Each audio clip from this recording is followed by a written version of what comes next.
Well, you know, the topic of privatization, I've had a lot of history.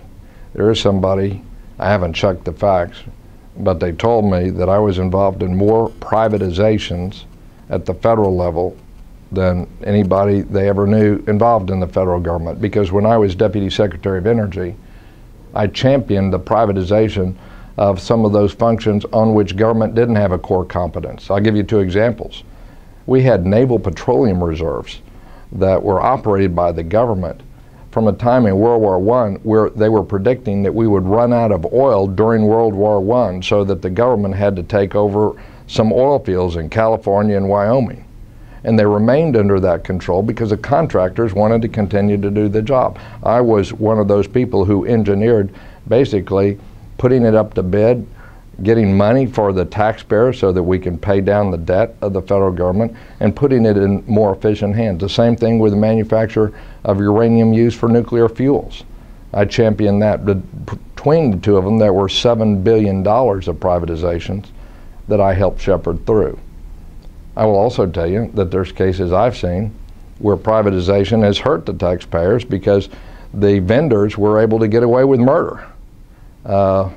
You find in the oil and gas business, there's always a balance when an oil and gas company between those things that it relies on their vendors to do, what you call oil and gas service companies, and you have your in-house employees do. What I think the key to it is this: those things that are your core competence you need to be able to do, and you need to have more expertise and more business sense within the government than the vendors do. Otherwise, you're going to get hosed by the vendors. Well, I've been a big proponent of privatization and public-private partnerships, historic ways of where the government had completely and absolutely run those, and then moving to a privatization. Prison systems is one of them. We've seen the privatization of our, we're a law and order state. You break the laws in the state of Texas, if you reach a certain level of activity, we're going to lock you away because you don't know how to live in our society. So having the private sector, and we've done that through the years. We've had some private prisons built. We continue to look at ways for the private sector to come in.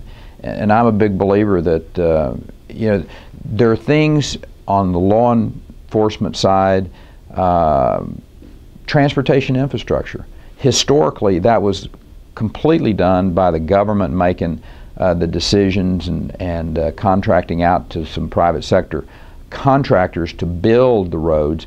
But as we go into the future, I think having an open-mindedness to allowing the private sector, you bet, you have to have your oversight and you make sure that the private sector is not going to take advantage of our taxpayers. But I can't think of almost anything that is not at least open to having the private sector do it. My bottom line is this: if you can do it efficiently and you can save money for the taxpayers of the state of Texas, let's have that discussion.